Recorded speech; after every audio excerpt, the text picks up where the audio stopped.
அனைவருக்கும் தாருவின் அன்பு வணக்கம். இப்ப நம்ம பார்க்க போறது ட்ரில்லியன் கேம் ஜாப்பனீஸ் டிராமாவோட 5வது எபிசோட். ஃபர்ஸ்ட் 4 எபிசோட்ஸோட லிங்க் எல்லாம் இந்த வீடியோ டிஸ்கிரிப்ஷன்ல கொடுத்திருக்கேன். பார்க்காதவங்க பார்த்துட்டு கண்டினியூ பண்ணுங்க.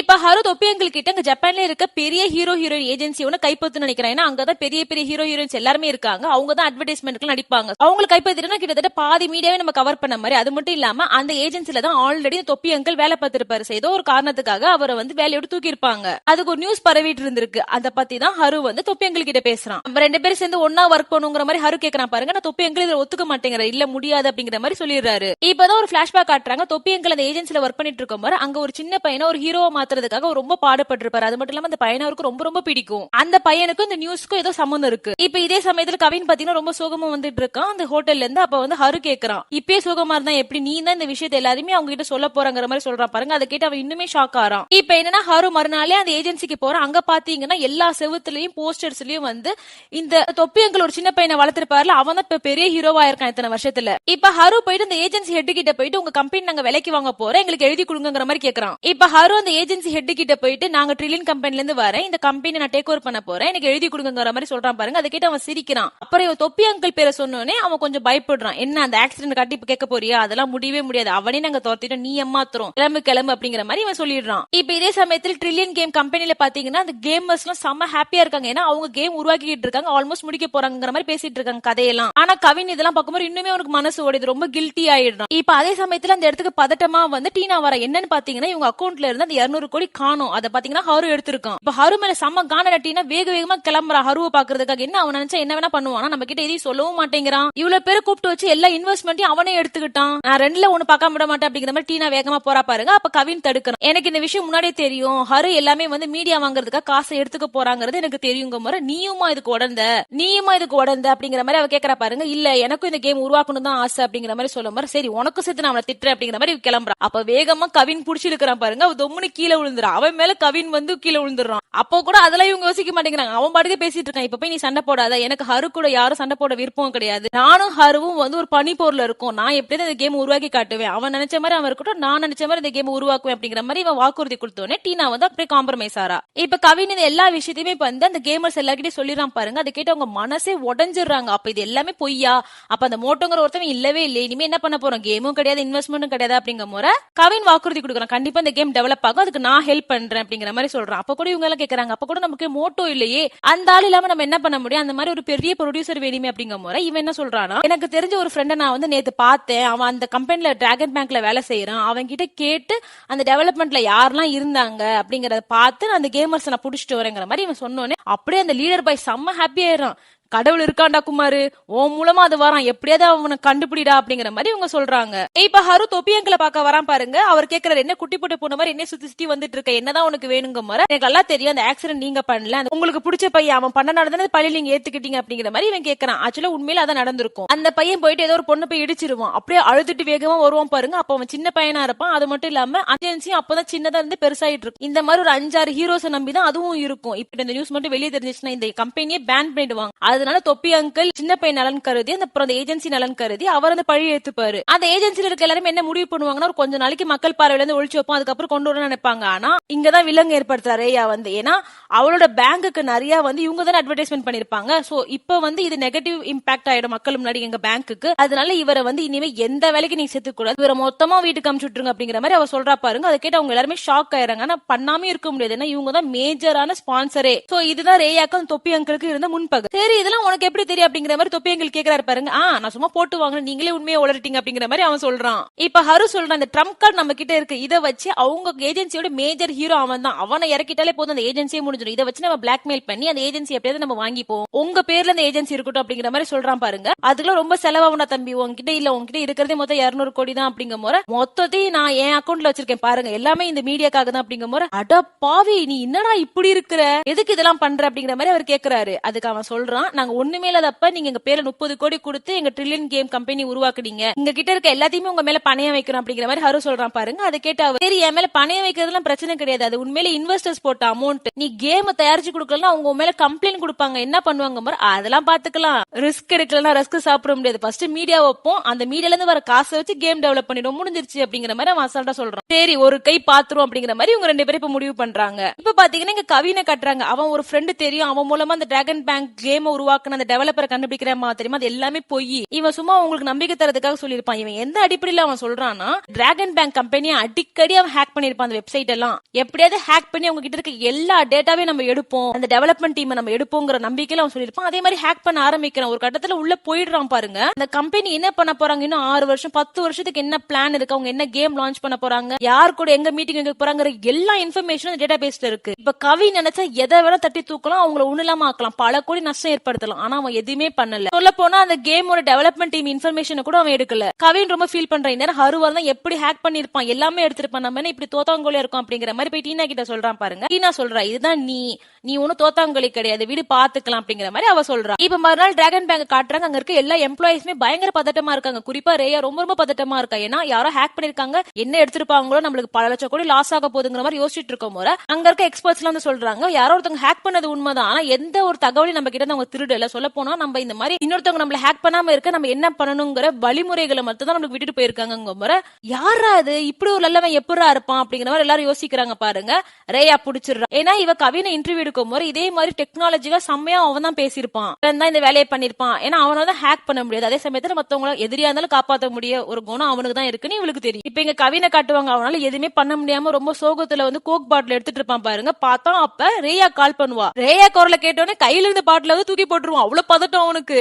ரேயா கேக்குற, நம்ம 2 பேரும் ஒரு டேட் போவோமா, நாளைக்கு வரியாங்க முறை. இவனுக்கு ஒண்ணுமே புரியாது, இன்னும் ரேயா நம்ம கிட்ட டேட் கேக்குறாங்கிற மாதிரி இருக்கும். இப்ப பாத்தீங்கன்னா அந்த ஏஜென்சிக்கு ஹருவும் தொப்பியங்கள் 2 பேருமே போயிருப்பாங்க அந்த ஏஜென்சி ஹெட்ட பாக்குறதுக்கு. அவனை இவங்க 2 பேரும் சேர்ந்து பயங்கரமா மிரட்டுவாங்க. நாங்க மட்டும் இந்த விஷயத்தை உண்மையை வெளியே சொல்லிட்டோம்னா உங்க கம்பெனி அவ்வளவுதான் திவால் ஆயிடும் தெரியுமா, எதுவுமே எல்லாம் போறதுக்கு நீ இந்த தலைவரை விட்டு வெளியே வந்துரு, நாங்க இந்த கம்பெனியை பாத்துக்கிறோம், ட்ரில்லியன் கேம் கிட்ட இந்த கம்பெனியை ஒப்படைச்சிட்டு நாங்க 100 கோடி உங்களுக்கு தரோங்கிற மாதிரி டீல் பேசுவாங்க. பணம் காய்க்கிற மரம் மீடியா அதை எப்படி அவன் விட்டு கொடுப்பான், இங்கெல்லாம் அவ்வளவு வர்த்து கிடையாது அப்படிங்கிற மாதிரி அவன் யோசிப்பான். ஏன்னா தொப்பி அங்கிள் எவ்வளவு நல்லவருங்கிறது இவனுக்கு தெரியாது, ரொம்ப தைரியமா இருப்பான் பாருங்க. அதே சமயத்துல அந்த இடத்துக்கு அந்த ஹீரோ பையன் வருவான் பாருங்க, இவரும் ஒரு மாதிரி சென்டிமெண்டா வரா, அது எல்லாமே அவன் நோட் பண்ணுவான். எப்படிப்பா வளர்த்த பையனை நீயே கொள்ளுவியாப்பா அப்படிங்கிற மாதிரி தொப்பி அங்கிள் திடீர்னு வந்து அந்த பையனை போட்டு மிதிப்பாரு.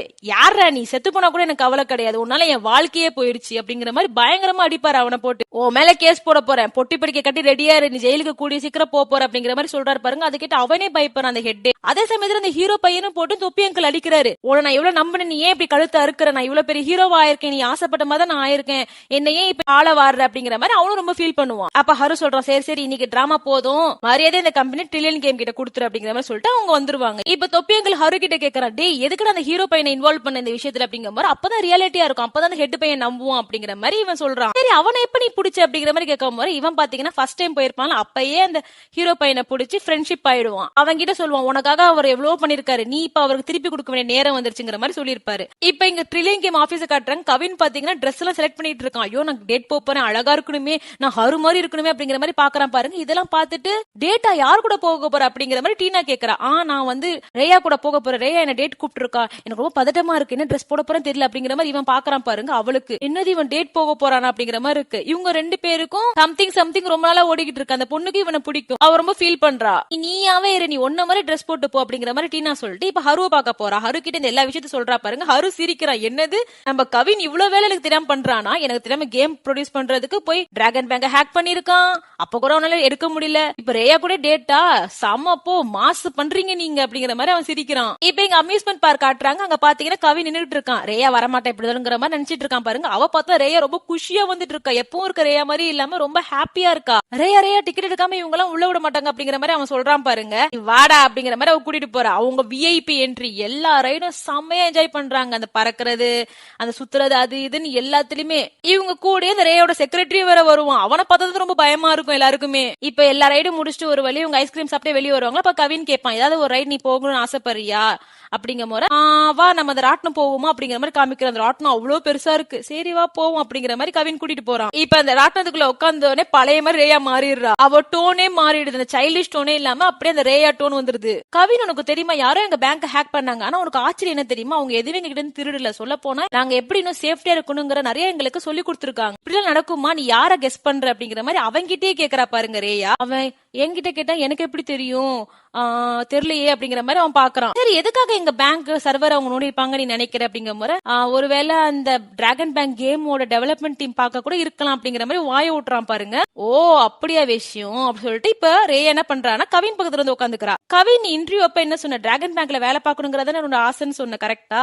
இப்ப கூட உன்னை கெட்டு போல நான் உன்னை சேர்த்துக்கிறேன், ஆனா நீ மட்டும் தான் வரணும் வரியா அப்படிங்கிற முறை இவன் ஒரு மாதிரி பதட்டமாகறான். என்னது நான் எதுக்கு வரணும், விட்டு தள்ளுறா, நான் அப்பெல்லாம் உன்னை கூப்பிட மாட்டேன் அப்படிங்கிற மாதிரி அவ சொல்றா. இப்ப நைட் ஆயிடுது, அம்யூஸ்மெண்ட் பார்க் விட்டு இவங்க 2 பேரும் வெளியே வராங்க பாருங்க. அப்ப கவின் சொல்றான், நீ ஹரு வந்து நல்லா என்ஜாய் பண்ணிருப்ப, நான் ரொம்ப பதட்டமாவே இருந்தேன், எனக்கு என்ன பண்றதுன்னு தெரியல, டேட் ரொம்ப மோசமா இருந்துச்சுல அப்படிங்கிற மாதிரி அவன் சொல்றான் பாருங்க. அதுக்கு ரேயா ஒண்ணுமே சொல்லல. அவ போன்ல இருந்து ஒரு மெசேஜ் அனுப்புறா. அதை பார்த்த கவின் ஷாக் ஆறான். நீ கேட்டல டிராகன் பேங்க் கேமோட டெவலப்மெண்ட் டீம் இந்தா வச்சுக்கோ உனக்காக தரேன் அப்படிங்கிற மாதிரி சொல்லிட்டு அவ போயிடுறா. இப்ப ஒரே குஜால்ஸ் ஆயிடுது கவினுக்கு. இப்ப மறுநாள் ஆகுது, ட்ரில்லியன் கேம் கம்பெனி காட்டுறாங்க. கவின் பாத்தீங்கன்னா அந்த டெவலப்மெண்ட் டீம் இன்ஃபர்மேஷன் கிடைச்சிச்சுல, அந்த சந்தோஷமான விஷயத்தை அந்த கேம் கேங் கிட்ட சொல்றான் பாருங்க. எல்லாருமே செம்ம ஹாப்பியா ஆறாங்க. அதே சமயத்துல இந்த எல்லா விஷயத்தையும் ஹரு கிட்ட சொல்றாங்க பாருங்க. ஹரு விழுந்து விழுந்து சிரிக்கிறான். பாருங்களேன் இவன் கவினை என்னெல்லாம் மாஸ் பண்றான்னு, எனக்கு தெரியாம ஒரு கேம் டெவலப் பண்றாராமா, எனக்கு தெரியாம எல்லாமே டேட் போறாராமா, வேற லெவல் பண்ணிட்டு இருக்கான் அப்படிங்கிற மாதிரி அவன் சொல்றான். இப்ப ஹரு தொப்பேங்கள் கிட்ட சொல்றான், நம்ம 2 பேரும் வின் பண்ண வேண்டிய டைம் வந்துச்சு, வாங்க போலாம் அப்படிங்கிற மாதிரி. அந்த ஏஜென்சில பெரிய பெரிய ஷேர் வச்சிருப்பாங்க தெரியுமா, அவங்க கிட்ட போய் இவங்க பேசுறாங்க பாருங்க. அவங்க எல்லார்கிட்டயுமே ஆல்ரெடி அந்த ஏஜென்சி ஹெட் பேசியிருக்காங்க. இவங்க என்ன சொல்றாங்கன்னா, இதெல்லாம் ஒரு பெரிய விஷயமா, ஊர்ல நடக்காத ஒரு விஷயமா, நாங்க பாத்துக்கிறோம், சும்மா நீங்க மிரட்டினா நாங்க வந்து ஷேர் எல்லாம் கொடுத்துடணுமா, கம்பெனி உங்ககிட்ட கொடுத்துடணுமா அப்படிங்கிற மாதிரி சொல்றாங்க பாரு. அதை இவனுங்க ரெக்கார்ட் பண்ணி வச்சுக்கிட்டு இப்ப ஹரு மிரட்டுறான், உனக்கு இப்ப 2 ஆப்ஷன் தான், ஒண்ணு இந்த ரெக்கார்டிங்க கொடுத்துட்டு நீ ஜெயிலுக்கு போறது, இல்லன்னா இந்த ஷேரை என்கிட்ட கொடுத்துட்டு நீ வந்த காசை வாங்கிட்டு கிளம்புறது அப்படிங்கிற மாதிரி சொல்றான் பாருங்க. இந்த மாதிரி நிறைய பேர் இவங்க ஷேரை வாங்கிடுறாங்க. இப்ப ஹரும் தொப்பியங்கள் பண்ற குடைச்சல் என்ன பண்றான்னா, ஏஜென்சி ஹெட் போயிட்டு அந்த டிராகன் பேங்க் சிஇஓ கிட்டே போய் சொல்லிடுறான். ஒருவேளை அவங்க இந்த ட்ரம்ப் கார்டை எடுத்து யூஸ் பண்ணிட்டு அந்த ஆக்டர் தான் வந்து இந்த கொலை பண்ணாங்கிற மாதிரி சொல்லிட்டாங்கன்னு வச்சுக்கோங்களேன், அவ்வளவுதான் நம்ம கதை முடிஞ்சிச்சு. ஏன்னா அவன் தான் உங்களோட பேங்க் அட்வர்டைஸ் பண்றான், சோ உங்களையும் புறக்கணிச்சிருவாங்க அப்படிங்கிற மாதிரி சொல்லும் போது ஓகே நான் பாத்துக்கிறேன் அப்படிங்கிற மாதிரி அந்த சிஇஓ சொல்றாரு. அவங்க நிறைய ஷேர் வாங்கியிருந்தா என்ன, இன்னும் அபிஷியலா வாங்கல, அவங்க எல்லாரையும் கூட்டிட்டு வா, நான் பாத்துக்கிறேன் அந்த ஆளுங்களெல்லாம் அப்படிங்கிற மாதிரி இவர் சொல்றாரு. இப்ப மறுநாள் ஆகுது, டிராகன் பேங்க் காட்டுறாங்க. அங்க பாத்தீங்கன்னா கவினும் டீனாவும் வெயிட் பண்ணிட்டு இருக்காங்க. யாருக்காகனா அந்த டிராகன் பேங்க் கேம் டெவலப் பண்ணாலும் அவனை பாக்குறதுக்காக. இப்ப இவன் வந்தாதானே இவங்களால கேம் கிரியேட் பண்ண முடியும். அதே மாதிரி அவரும் வராரு பாருங்க. அவர் ஃபர்ஸ்ட் வந்தோடனே எனக்கு 15 கோடி கொடுத்தா நான் வேலை செய்வேன் அப்படிங்கிற மாதிரி சொல்றாரு பாருங்க. 15 20 கோடி வருஷத்துக்கு வாங்கிக்கோங்க அப்படிங்கிற மாதிரி டீனா சொல்றா.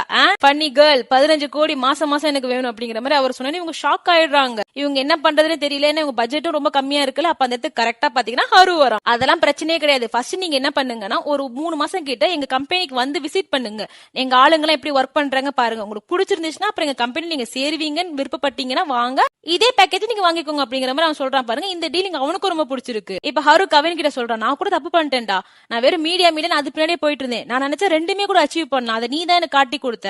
மீடியா கேம் 2மே அட் டைம்ல நம்ம அடிச்சு காட்டுறோம் அப்படிங்கிற மாதிரி இவன் சொல்ல மாதிரி. சரி சரி அதெல்லாம் இருக்கட்டும், அந்த 200 கோடி என்ன பண்ண அப்படிங்கிற மாதிரி கவின் கேக்குறான் பாருங்க. இவன் மழுப்புறான் அப்படியே. சரி நேத்து என்ன பண்ண, நேத்து ரேயா கூட போனல, டேட் என்னாச்சு அப்படிங்கிற மாதிரி அப்படியே மாத்துறான். இப்ப அந்த இடத்துக்கு கரெக்டா வந்து அந்த டீனாவும் வரா பாருங்க. டீனா கேக்குற 2 பேரும் அப்படி என்ன பேசுறீங்க அப்படிங்கிற முறை கவின் சொல்ல வரான். அவன் 200 கோடி மேட்ரு அப்படிங்கிற முறை அதுக்கு முன்னாடி என்ன பண்ணிடுறான் இவன் ஹரு, இவன் ரேயா கூட டேட் பண்ணல, என்னன்னு கேட்டியா, அவங்க என்னெல்லாம் பண்ணாங்கன்னு கேட்டியா அப்படிங்கிற மாதிரி அப்படியே மாத்திடுறான். அவன் பாவம் கவின் துடிக்கிறான். அட பாவி கள்ளிடா நீ அப்படிங்கிற மாதிரி. இப்படியே இவங்க சிரிச்சுக்கிட்டே இந்த எபிசோட் இதோட முடியுது. இந்த வீடியோ உங்களுக்கு பிடிச்சிருந்துச்சுன்னா லைக் பண்ணுங்க, கமெண்ட் பண்ணுங்க, இந்த டிராமா எப்படி இருக்கு, என்னோட வாய்ஸ் எக்ஸ்பிளனேஷன் எப்படி இருக்குங்கிறத நம்ம சேனலை மறக்காம சப்ஸ்கிரைப் பண்ணிக்கோங்க. அப்பதான் இது மாதிரி நல்ல நல்ல கண்டென்ட் தான் உங்களுக்கு உடனுக்குடன் வந்துகிட்டே இருக்கும். நெக்ஸ்ட் எபிசோட் நம்ம சேனல் ரொம்ப சீக்கிரமா வந்துரும். சோ சீக்கிரமா நீங்க சப்ஸ்கிரைப் பண்ணிக்கோங்க, மறக்காம நோட்டிபிகேஷன் ஆன் பண்ணி வச்சுக்கோங்க. நன்றி, பை.